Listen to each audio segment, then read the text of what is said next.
kasallik o'lchamini batamom tark etsa bo'ladimi? Ha, ya'ni kasallik o'lchamini batamom tark etsa bo'ladi.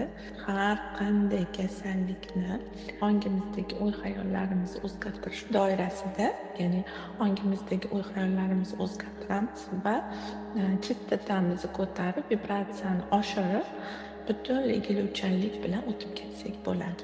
Buni qanday ishlaniladi? Buni intuitsiya yordamida ishlaniladi va ongdagi o'y-xayollarni tozalab ishlaniladi.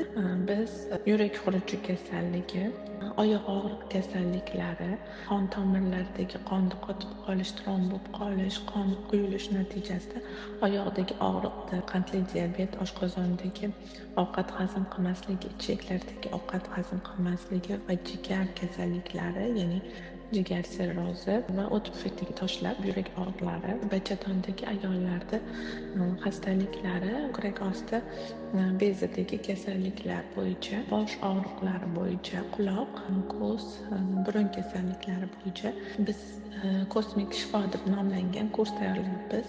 Ya'ni bu yerda ana shu kasalliklarni nimadan kelib chiqadi va har birini alohida bittalab intuitsiya yordamida davolanishi bo'ladi. Kasallik o'lchamini tark etilishi bo'yicha ishlaniladi.